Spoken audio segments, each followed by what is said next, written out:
Hello dear gentle friends, welcome back to All Rounder Info. This is Gananath Shankar. ఈ unified pension scheme అని చెప్పి కొత్తగా మోదీ ప్రభుత్వం సక్సెస్ఫుల్గా పార్లమెంట్లో బిల్ని పాస్ చేయడం జరిగింది. షార్ట్ ఫామ్గా చెప్పుకోవాలంటే యూపీఎస్ అని చెప్పి. ఈ యూపీఎస్ గురించి చాలా మందికి చాలా డౌట్స్ ఉన్నాయి. ఈ డౌట్స్ అంతా కూడా క్రిస్టల్ క్లియర్గా చాలా సింప్లిఫై చేసి ఎటువంటి కన్ఫ్యూజన్స్ లేకుండా ఒక వీడియోలో ఎక్స్ప్లెయిన్ చేయగలిగితే బాగుంటుంది అనే ఒక ఆలోచనతో పుట్టిందే ఈ వీడియో. సో కైండ్లీ వీడియోని మొత్తం చూసినట్లయితే మీ డౌట్స్ మ్యాక్సిమం క్లారిఫై అయితే, స్టిల్ డౌట్స్ ఉన్నట్లయితే వీడియో అయిన తర్వాత కమెంట్ బాక్స్లో తెలియచేయండి. I will try to give reply. సరే, ఇకపోతే సింపుల్గా చెప్పాలంటే మనకి ఓల్డ్ పెన్షన్ స్కీమ్ ఉండేది 2004కు ముందు. అలా ఓల్డ్ పెన్షన్ స్కీమ్లోని కొన్ని ప్రోటీన్స్ని తర్వాత వచ్చింది నేషనల్ పెన్షన్ స్కీమ్, వాడుక భాషలో న్యూ పెన్షన్ స్కీమ్ అంటారు. సో ఇలా ఎన్పిఎస్లోని వైటమిన్స్ని, సో అక్కడ ప్రోటీన్స్ని ఇక్కడ వైటమిన్స్ని కలిపి షేక్ చేస్తే వచ్చిందే యూనిఫైడ్ పెన్షన్ స్కీమ్ అని చెప్పొచ్చు. ఎందుకంటే ఓపీఎస్ని క్యాన్సిల్ చేసి ఎన్పిఎస్ని ప్రభుత్వం తీసుకొచ్చినప్పుడు అనేక రకాలైన కాంట్రవర్సీ. అరే ఇదేంటి కొత్తగా, ఇది రిస్క్ ఫ్యాక్టర్ ఎక్కువగా ఉంది, అసలు సెక్యూరిటీ లేదు, గవర్నమెంట్ జాబ్ తెచ్చుకోవాలి అనుకోవడమే సెక్యూరిటీ కదా, పెన్షన్ వస్తుంది రిటైర్మెంట్ లైఫ్లో అని చెప్పి గవర్నమెంటే ఇవ్వకుండా, ఆ కాంట్రిబ్యూషన్ అనేది గవర్నమెంటే ఇవ్వకుండా మన సైడ్ నుంచి మళ్ళీ డబ్బులు లాక్కోవడం ఏంటి అని చెప్పి అనేక రకాలైన కాంట్రవర్సీస్ ఎన్పిఎస్లో ఉన్నాయి. సో ఇప్పుడు మోదీ ప్రభుత్వం ఏం చేసిందంటే ఇలా రెండింటిని, ఇందులోని ఫ్యూచర్స్ని, ఓపీఎస్లోని కొన్ని ఫ్యూచర్స్ని అట్ ద సేమ్ టైం ఎన్పిఎస్లోని కొన్ని బెనిఫిట్స్ని కలగలిపి యూనిఫైడ్ పెన్షన్ స్కీమ్గా తీసుకురావడం జరిగింది. సో దీనిని రాబోయే ఫిస్కల్ ఇయర్, ఫినాన్షియల్ ఇయర్ 2025 నుంచి ఇంప్లిమెంట్ చేయడం కూడా జరుగుతుందన్నమాట. సో దీన్ని పాయింట్ వైజ్ ఎక్స్ప్లెయిన్ చేయాలంటే మొదటి విషయం, ఎన్పిఎస్లో లాగా కాకుండా యూపీఎస్లో అతి పెద్ద బెనిఫిట్ ఏంటంటే ఫిక్స్డ్ అష్యూర్డ్ పెన్షన్ అనేది మీకు మంత్లీ లభిస్తుందన్నమాట. ఖచ్చితంగా నిర్ణయించబడిన పెన్షన్ అనేది నిశ్చింతగా మీ రిటైర్మెంట్ టైంలో మీరు పొందవచ్చు అనమాట. ఫ్లక్చువేషన్స్ అనేటివి ఉండవు. దీని పాయింట్స్ నేను ఎక్స్ప్లెయిన్ చేస్తూ పోతాను, మీకే ఈజీగా అర్థమవుతుంది. ఓపీఎస్లోని ఓల్డ్ పెన్షన్ స్కీమ్లోని ఒక మంచి విషయం ఏంటంటే లాస్ట్గా మీరు చివరి శాలరీ ఏదైతే తీసుకుంటారో రిటైర్మెంట్కు ముందుగా, ఆ చివరి శాలరీలోని బేసిక్ పే నుంచి 50% తీసుకొని ఆ 50% అమౌంట్ని మీకు ఖచ్చితంగా ఎవ్రీ మంత్ పెన్షన్ అందించే విధంగా ఉన్నది ఓల్డ్ పెన్షన్ స్కీమ్. ఎన్పిఎస్లో ఇది మిస్ అయింది, వేరే ఫ్యూచర్ వచ్చింది, ఇప్పుడు దాంట్లోకి మనం పోవద్దు. బట్ యూనిఫైడ్ పెన్షన్ స్కీమ్లో ఏం చేస్తున్నారంటే ఒక ఎత్తు కాదు 12 మెట్లు పైకెక్కి చివరి సంవత్సరం మీరు రిటైర్మెంట్ అవ్వబోతున్నారు, నెక్స్ట్ ఇయర్ రిటైర్మెంట్ అవ్వబోతున్నారు అనగా చివరి 12 నెలల్లోని సేమ్ ఓపీఎస్లో లాగా, ఓపీఎస్లో అయితే ఏంటి చివరి బేసిక్ పే, చివరి మంత్ వచ్చే బేసిక్ పే లాగా కాకుండా చివరి ఇయర్లోని ఫ్లక్చువేషన్స్ అంతా పోను, చివరి ఇయర్లోని బేసిక్ పేని క్యాల్కులేట్ చేసి యావరేజ్ 50%ని క్యాల్కులేట్ చేసి ఆ 50%ని మీకు ఖచ్చితంగా అష్యూర్డ్ పెన్షన్గా మీకు అందజేయడం జరుగుతుంది అనమాట. సో దీనికి ఎవరు అర్హులు అని చెప్పి చూస్తే 25 ఇయర్స్ అనేది మినిమం సర్వీస్ అనేది మీరు కంప్లీట్ చేసి ఉన్నట్లయితే మీరు ఆటోమేటిక్గా చివరి 12 నెలల్లో నుంచి 50% బేసిక్ పే నుంచి క్యాల్కులేట్ చేసి మీకు ఖచ్చితంగా పెన్షన్ని డివైడ్ చేసి ఇవ్వడం జరుగుతుంది. అలా 25 ఇయర్స్ కాదు అంటే ఎలా? సరే 25 ఇయర్స్ కంటే తక్కువ, 10 సంవత్సరాల కంటే ఎక్కువ. 10 సంవత్సరాలు అని ఎందుకు చెప్తున్నామంటే పెన్షన్ పొందడానికి బేసిక్ అర్హత మీరు సర్వీస్లో 10 ఇయర్స్ ఉండాలన్నమాట. సో అందు గురించే ఈ మినిమం అనేది 10 ఇయర్స్.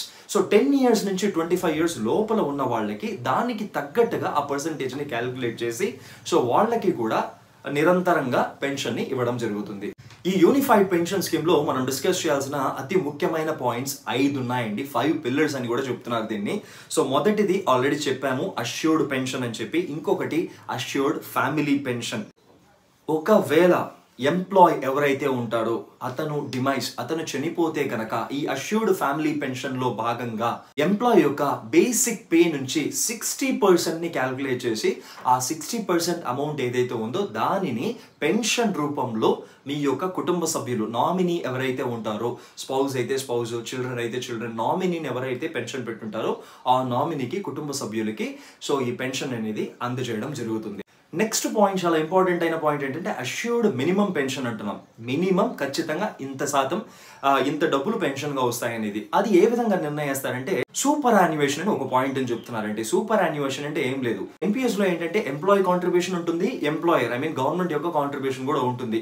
ఆ పాయింట్ ని ఇక్కడ కూడా చెప్పాను కదా, వైటమిన్స్ ని తీసుకున్నారని చెప్పి ఎన్పిఎస్ నుంచి. సో ఇక్కడ ఏం చేయడం జరుగుతుందంటే ఎంప్లాయీ యొక్క కాంట్రిబ్యూషన్ గనక నిరాటంకంగా ఒక 10 years కి ఎటువంటి ఆటంకాలు లేకుండా 10 years వరకు ఎంప్లాయీ యొక్క కాంట్రిబ్యూషన్ కనుక పే చేసినట్లు అయితే సో వాళ్ళకి ఏమవుతుందంటే అష్యూర్డ్ మినిమం పెన్షన్ అనేది మీ యొక్క సర్వీస్ అయిన తర్వాత మినిమం మీ శాలరీ ఎంత అయినా అయి ఉండొచ్చు, మినిమం అనేది 10,000 per month గా పెన్షన్ ని పే చేయడం జరుగుతుంది. సో దీనిని అష్యూర్డ్ మినిమం పెన్షన్ అని చెప్పి చెప్తున్నారు. ఇక్కడ ఇంకొక చాలా ఇంపార్టెంట్ అయిన నెక్స్ట్ పాయింట్ ఏంటంటే ఇన్ఫ్లేషన్ ఇండెక్సేషన్ అంటున్నారు.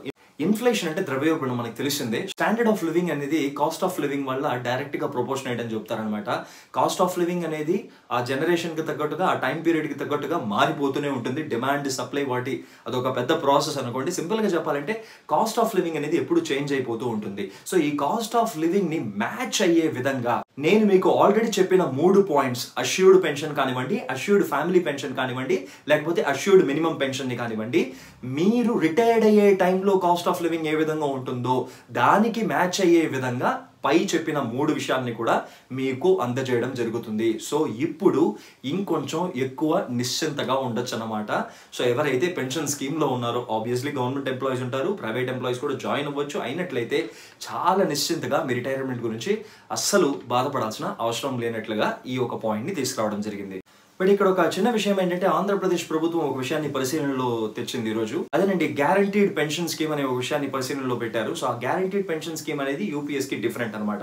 ఎందుకంటే గ్యారంటీడ్ పెన్షన్ స్కీమ్ లో ఏంటంటే చివరి బేసిక్ పే ఎంత అయితే ఉంటుందో, రిటైర్మెంట్ టైంలో బేసిక్ పే ఎంత అయితే ఉంటుందో దాంట్లో నుంచి 33% ని క్యాలిక్యులేట్ చేసి దాన్ని గ్యారంటీడ్ పెన్షన్ స్కీమ్ కింద కన్వర్ట్ చేసి పెన్షన్ ని అందజేయాలని చెప్పి ఆలోచన చేస్తున్నారు. So that is different from this. మొదట్లో చూస్తే ఈ ఎన్పిఎస్ అనేది ఓన్లీ గవర్నమెంట్ ఎంప్లాయీస్ కి మాత్రమే ఉండేది. బట్ 2009 నుంచి ఏం చేశారంటే దీన్ని ప్రైవేట్ ఎంప్లాయీస్ కి కూడా వాళ్ళు ఇన్ కేస్ ఎలిజిబిలిటీ క్రైటీరియాలో కనుక ఉన్నట్లయితే ప్రైవేట్ ఎంప్లాయీస్ కూడా ఈ స్కీమ్ లో జాయిన్ అయ్యి ఎన్పిఎస్ అనే స్కీమ్ లో జాయిన్ అయ్యి పెన్షన్ పొందొచ్చు అని చెప్పి తీసుకొచ్చారు. సో ఆబ్వియస్లీ ఎన్పిఎస్ ని 2009 లో తీసుకొచ్చినట్లుగానే సో ఈరోజు యూపీఎస్ కూడా ప్రైవేట్